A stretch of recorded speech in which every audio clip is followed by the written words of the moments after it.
Digital school of education में आपका स्वागत है। आज हम राधे रमन सर के पढ़ाने के अंदाज से प्रेरणा लेकर एक ऐसे विषय की गहराई में उतरेंगे जो हमारे चारों ओर मौजूद है, पत्ती चिकित्सा। हम सब ने बड़े बुजुर्गों से पत्तों के फायदों के बारे में तो सुना ही है, पर एक सवाल मन में आता है, क्या ये बातें सिर्फ घरेलू नुस्खे हैं या इनके पीछे कोई गहरा विज्ञान भी है? क्या सच में हमारे आंगन के पत्ते गंभीर बीमारियों में भी मदद कर सकते हैं? ये बहुत अच्छा सवाल है। जैसा कि राधे रमन सर अक्सर कहते हैं, किसी भी ज्ञान को परखने के लिए उसकी जड़ तक जाना जरूरी है, और प्राकृतिक चिकित्सा की जड़ में पत्ती चिकित्सा का स्थान वो बहुत ऊंचा है।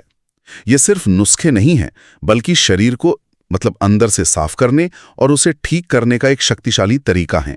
चलिए फिर सबसे चर्चित पत्ते से ही शुरू करते हैं। मैंने मोरिंगा यानी सहजन के बारे में बहुत सुना है।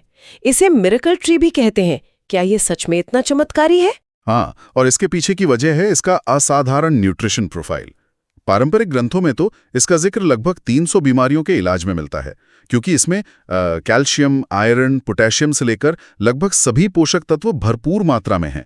ये जोड़ों के दर्द, डायबिटीज और लिवर के लिए बहुत ही फायदेमंद है। अच्छा, तो इसे इस्तेमाल कैसे करना है और क्या कोई सावधानी भी बरतनी चाहिए? सबसे आसान तरीका तो है कि ताजे पत्ते चबा लिए जाएं या फिर छाया में सुखाकर पाउडर बनाकर पानी के साथ ले लें। पर यहाँ एक बात समझना जरूरी है, इसकी तासीर गर्म होती है।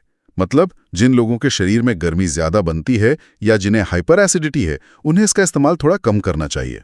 ओह, ये तासीर वाली बात दिलचस्प है। इसका मतलब हमें गर्म और ठंडी तासीर वाले पत्तों में एक संतुलन बनाना होगा, जैसे नीम, जिसे हमेशा ठंडा माना गया है। बिल्कुल सही पकड़ा आपने। यही तो प्रकृति का संतुलन है। नीम एक बेहतरीन ब्लड प्यूरिफायर है जो खून साफ करता है। त्वचा के रोगों और डायबिटीज के लिए तो ये रामबाण है, लेकिन इसकी भी एक सीमा है। एक दिन में 8-10 पत्तों से ज्यादा नहीं लेना चाहिए, वरना शरीर में रूखापन बढ़ सकता है और जोड़ों में दर्द की शिकायत भी हो सकती है। ये मात्रा का ध्यान रखना तो वाकई जरूरी है। और यहीं पर एक बहुत रोचक बात सामने आती है। जब नीम और पीपल के पत्तों को मिलाकर उनका जूस बनाया जाता है, तो ये किडनी की गंभीर समस्याओं में भी कमाल का काम करता है। ये हमें दिखाता है कि प्रकृति अकेले काम नहीं करती।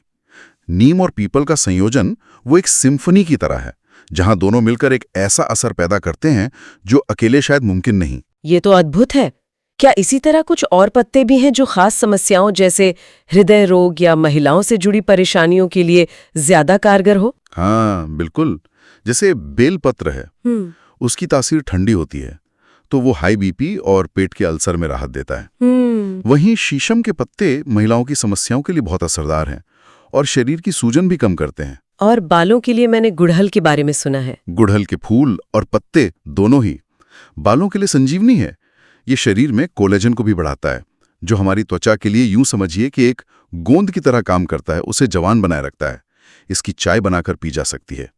और अगर मुंह के स्वास्थ्य की बात करें, जैसे पायरिया या सांसों की दुर्गंध, तो अमरूद के पत्ते चबाने से बेहतर कुछ नहीं। ये सब सुनने में बहुत अच्छा लगता है, लेकिन आज की भागदौड़ भरी जिंदगी में ये सब करना क्या मुमकिन है?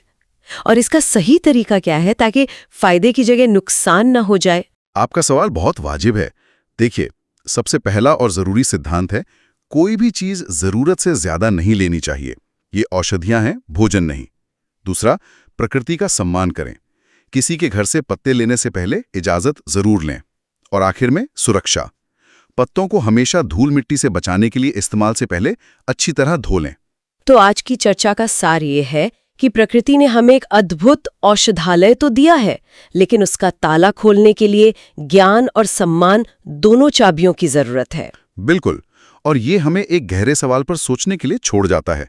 हमारी आज की जीवन शैली में, जहां हम ज्यादातर पका हुआ और प्रोसेस्ड भोजन खाते हैं, हम इस हरे भरे खजाने को अपनी सेहत सुधारने के लिए रोजमर्रा की जिंदगी में कैसे शामिल कर सकते हैं? इस सवाल पर जरूर सोचिएगा।